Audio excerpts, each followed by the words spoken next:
नमस्कार, the wire में आपका स्वागत है। मैं श्रावस्ती दासगुप्ता। रविवार को जेडीयू ने आरजेडी के साथ अपनी सरकार ख़त्म कर दी। जब नीतीश कुमार ने ऐलान किया सबके सामने, मीडिया के सामने आके उन्होंने बताया कि सरकार ख़त्म हो चुकी है और कुछ ही घंटे बाद वो फिर से मुख्यमंत्री की ओर से उन्होंने शपथ ली, पर इस बार उन्होंने सरकार बनाई भाजपा यानी कि बीजेपी के साथ। आज हमारे साथ जुड़ रहे हैं जेडीयू के वरिष्ठ नेता और पॉलिटिकल एडवाइज़र जो है नीतीश कुमार के, केसी त्यागी जी। द वायर में आपका स्वागत है। सबसे पहले मैं आपसे ये पूछना चाहूंगी सर, एकदम से जल्दी से ये हुआ, ऐसे लगा मीडिया में कि एकदम से सडनली ये डिसीजन लिया गया, तो क्या ये डिसीजन एकदम सडन था आरजेडी के साथ सरकार खत्म करने के लिए, या फिर ये काफी दिनों से चल रहा था? क्योंकि मीडिया में बातें तो चल रही थी, पर जैसे नीतीश कुमार ने खुद बताया कि मैं आपसे कुछ नहीं कह रहा था, तो क्या कब से चल रहा था ये और कैसे ये डिसीजन लिया गया, थोड़ा बताइए। देखिए, जब हम एनडीए से बाहर आए थे उस समय हमारे 16 एमपी थे और नीतीश जी मुख्यमंत्री पद पर विराजमान थे। लिहाजा यहाँ कुछ प्राप्त करने के लिए आए थे, मुख्यमंत्री पद के लिए आए थे, कोई पॉलिटिकल एम्बिशन थी, ये गलत है। हमने आकर के एक कारगर विकल्प बनाने के प्रयास किए। नीतीश कुमार जी के प्रयासों से ही पहली मीटिंग इंडिया गठबंधन की पटना में हुई।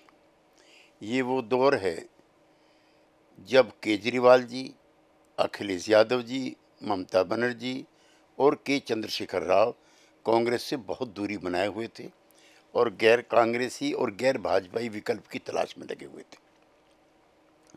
अब से ठीक 1.5 साल पहले हिसार में देवीलाल जी की जयंती के मौके पर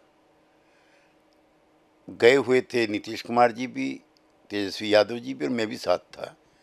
उन्होंने कहा कि बगैर कांग्रेस की कोई विकल्प नहीं बन सकता, उनको साथ लाइए, वो बड़ी पार्टी है। और उन्होंने सभी नेताओं से अपील की। दिल्ली में आकर के लालू जी के साथ वो तेजस्वी भी साथ थे, सोनिया जी से, राहुल जी से मिले।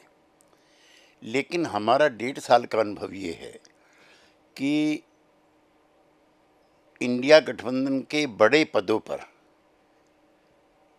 काबिज होने की तो उनकी इच्छा थी, लेकिन सीटों की तालमेल, जॉइंट कैंपेन, इनमें उनकी कोई रुचि नहीं थी। 3 महीने के तक कोई मीटिंग नहीं हुई तो नीतीश जी फिर सक्रिय हुए। उन्होंने फिर सब नेताओं से बात की, फिर हम लोग बंगलुरु में मिले, फिर हम लोग मुंबई में मिले और फिर आखिर में 1.5 साल के बाद अशोका होटल में मिले।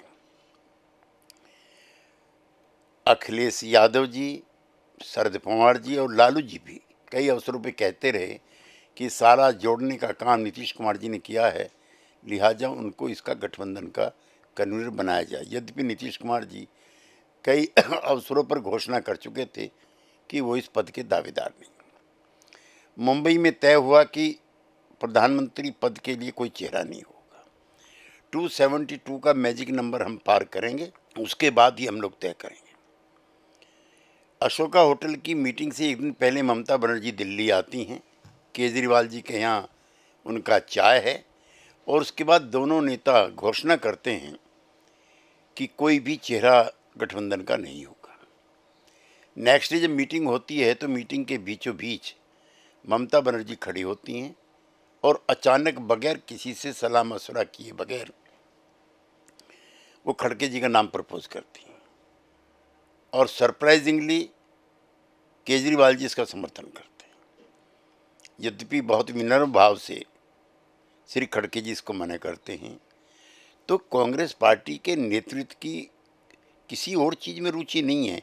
जो क्षेत्रीय दल हैं उनकी पीठ पर सवार होकर के उस सत्ता पे काबिज होना चाहते थे। हरियाणा, राजस्थान, मध्य प्रदेश, छत्तीसगढ़, हिमाचल, उत्तराखंड, आसाम,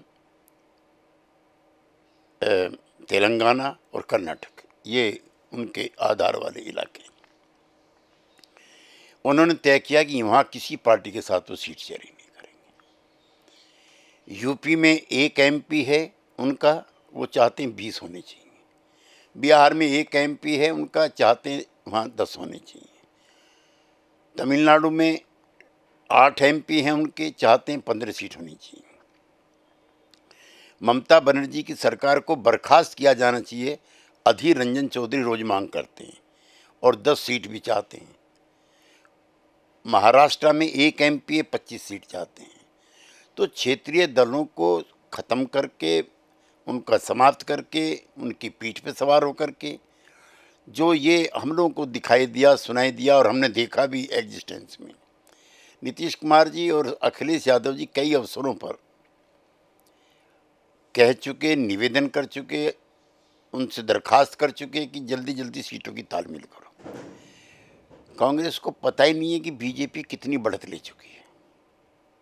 वो हर काम पॉलिटिकल तरीके से करते हैं, उनका संगठन गांव तक फैल गया है और रोज इनकी सभाएं हो रही हैं और उम्मीदवार के छटने का काम भी शुरू हो गया है।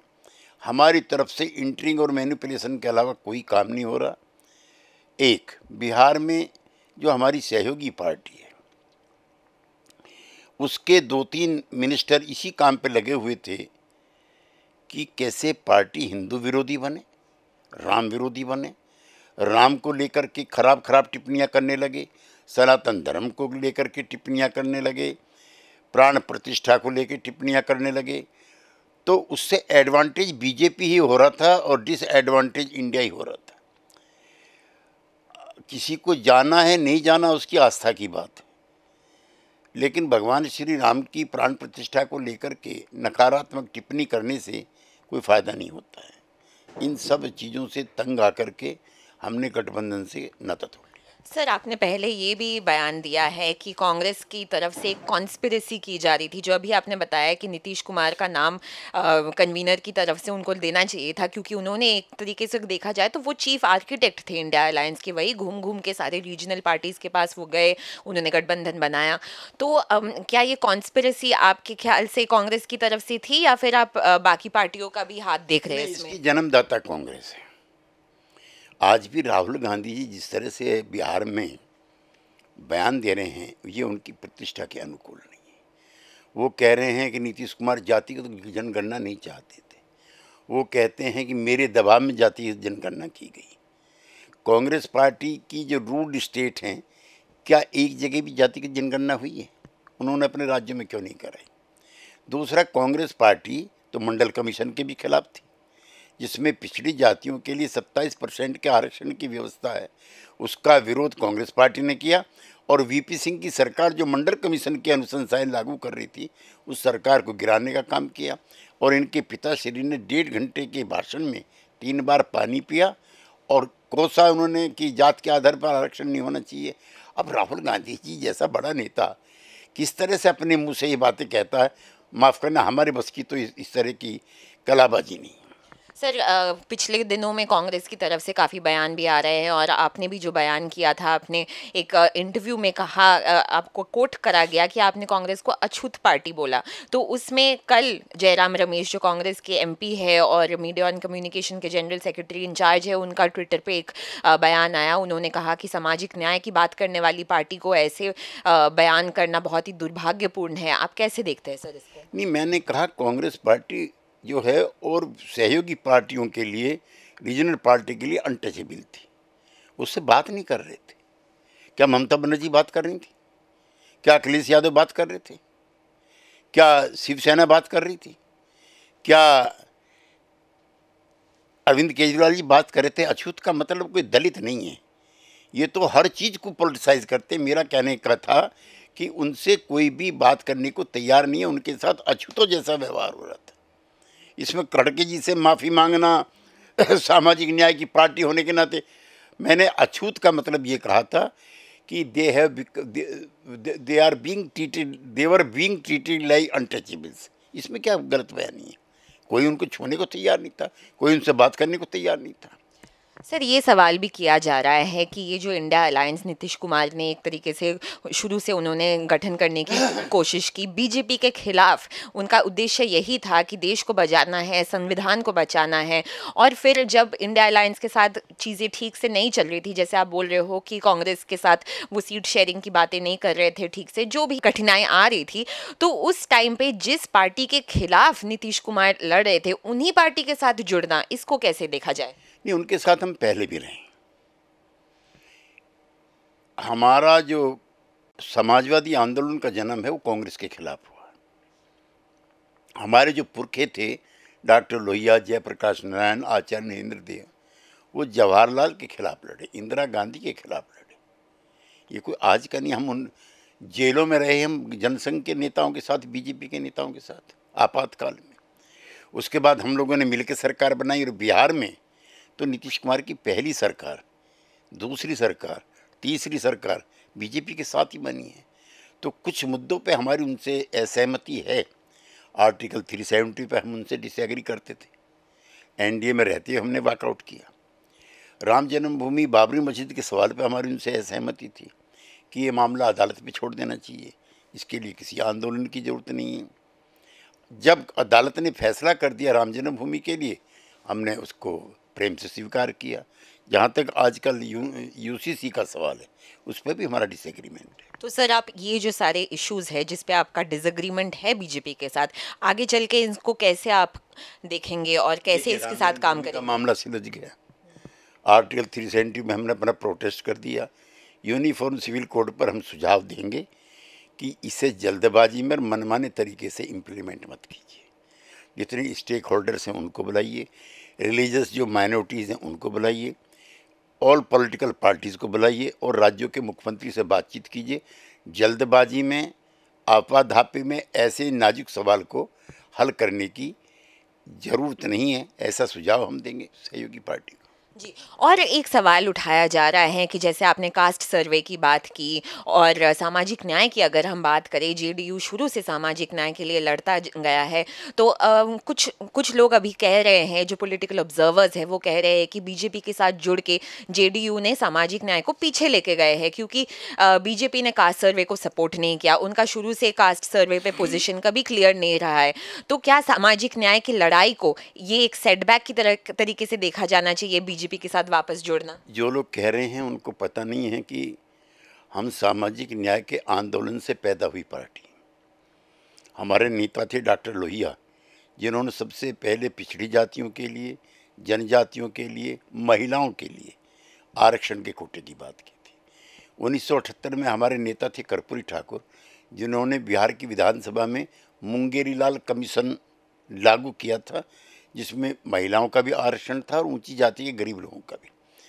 फिर तीसरे हमारे नेता थे वीपी सिंह, जिन्होंने अनुमंडल कमीशन की अनुशंसाएं लागू की और कांग्रेस पार्टी ने विरोध किया था। सारा देश जानता है कि जातिगत जनगणना सिर्फ और सिर्फ नीतीश कुमार के राज्य में हुई और तो किसी राज्य में नहीं हुई।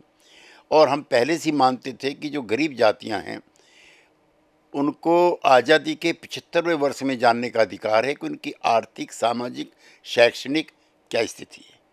जो नतीजे निकले वो बड़े भयानक थे। उसको लेकर के वहाँ योजनाएं बनी, इसलिए हमने वहाँ पर आरक्षण का कोटा भी बढ़ाया। हमने उसको 75% किया, जो किसी देश का कोई मुख्यमंत्री ये साहस नहीं उठा रहा था। अब हम लोगों ने उनके इकोनॉमिक एम्पावरमेंट के लिए भी योजनाएं बनाई हैं, लिहाजा हम तो उसके पायनियर हैं, हम पीछे क्यों हटेंगे? जी, एक और बात भी आप कह रहे हैं कि आप पीछे नहीं हटेंगे सामाजिक न्याय के मुद्दों से, पर एक और जो बड़े मुद्दा होता जा रहा है, जो आपकी पुराने गठबंधन के जो आपके सहयोगी थे आरजेडी, उनके साथ एक तरीके का क्रेडिट वॉर देखा जा रहा है मीडिया में। तेजस्वी यादव ने कहा है कि जो अपॉइंटमेंट लेटर्स दिए गए थे, 10 लाख नौकरियों की जो प्रॉमिस की थी वो उन्होंने प्रॉमिस की थी। फिर अब तक बिहार में जो 2.5 लाख 4 लाख नौकरियाँ और अपॉइंटमेंट लेटर्स दी गई है वो उनके बतौर दी गई है। और जेडीयू की सरकार नीतीश कुमार ने अपने आप से नहीं किया, उन्होंने थके हुए मुख्यमंत्री को काम कराया। आप कैसे देखते हैं इसको सर? देखिए, अपने किसी सीनियर नेता के बारे में व्यक्तिगत टिप्पणी करने का हमारा रिवाज नहीं रहा। उनके पिताश्री भी थके और बीमार हैं। ऐसी टिप्पणी तेजस्वी यादव जो इतने बड़े पद पर रहे हैं और इतने दिन साथ काम किया, उनको नहीं करनी चाहिए, नंबर 1। नंबर 2, सब पार्टियां चुनाव में घोषणा पत्र अपने तय करती हैं कि ज़्यादा से ज़्यादा लोगों को रोजगार देंगे। आरजेडी ने भी किया था, तो दोनों की मिलीजुली सरकार थी और उसके मुखिया नीतीश कुमार थे, जिनके जरिए इतनी लाख नौकरियां संभव हो पाई। वो भी क्रेडिट लेने का प्रयास करेंगे, हम भी क्रेडिट लेने का प्रयास करेंगे, लेकिन बिहार की जनता मानती है, जानती है। जी, और अगर इंडिया अलायंस पे हम थोड़ा वापस आए तो ये भी ये अगर हम देखें, आप बोल रहे हैं कि कांग्रेस के साथ प्रॉब्लम्स थी और नेतृत्व को लेकर प्रॉब्लम्स थी, तो अगर नीतीश कुमार को कन्वीनर या चेयरपर्सन बनाया दिया जाता तो क्या जेडीयू रहती इंडिया अलायंस में? ये खाली कन्वीनर की बात नहीं थी। आप पढ़ती रहती हैं लगातार, वो तो कई मौक़ों पे अवसर पे मना कर चुके थे कि मैं किसी पद का दावेदार नहीं हूँ, ये गठबंधन मैंने बनाया, मैं चाहता हूँ ये सफल हो। कांग्रेस पार्टी ही सबसे ज़्यादा दिक्कत पैदा कर रही थी। आज उत्तर प्रदेश में क्या हुआ, उन्होंने कैंडिडेट डिक्लेयर कर दिए, एक एमपी सीट उनको 20 चाहिए। सब जगह ममता बनर्जी की सरकार बर्खास्त की जाए, अधीर रंजन चौधरी रोज मांग कर रहे हैं। ममता ने कह दिया बंगाल में कोई अलायंस नहीं होगा।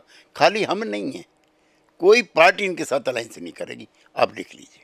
तो आपको क्या फ्यूचर दिख रहा है अभी इंडिया अलायंस का भविष्य में? क्या आपको लगता है कि इंडिया अलायंस को इम्पैक्ट कर पाएगी 2024 के? वो मैडम मौका हमने खो दिया जब हम मुंबई में मीटिंग कर रहे थे।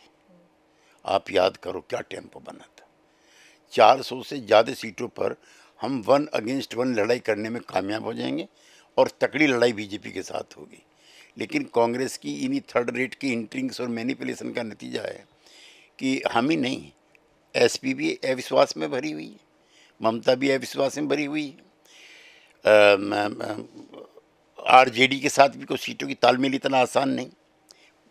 यही हालत महाराष्ट्र में, वो 20-22 से कम सीट मानने को तैयार नहीं, जबकि उनका एक एमपी है। तो कांग्रेस पार्टी अपने पुराने सिंड्रोम में है।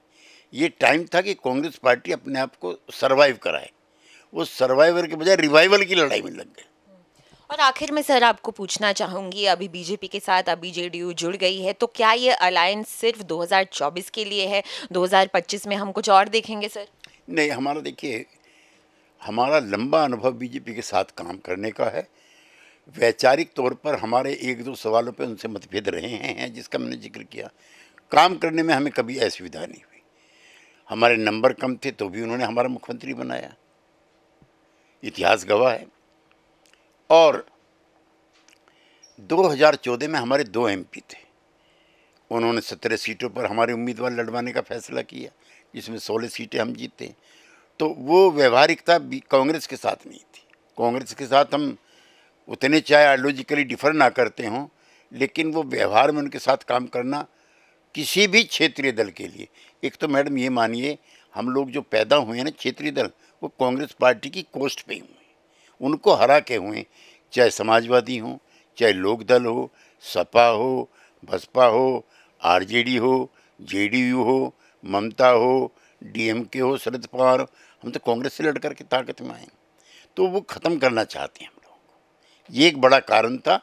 और देर सबेर इंडिया गठबंधन के सभी साथी धीरे धीरे अलग हो जाएंगे। नहीं, जेडीयू और बीजेपी की जो अलायंस है वो सिर्फ लोकसभा चुनाव के लिए रहेगा या फिर बिहार चुनाव? ये परमानेंट है, विधानसभा में भी, ये लोकसभा में भी। बहुत बहुत धन्यवाद हमारे साथ बात करने के लिए। द वायर के और वीडियोस देखने के लिए सब्सक्राइब करें और बेल आइकन पर क्लिक करें।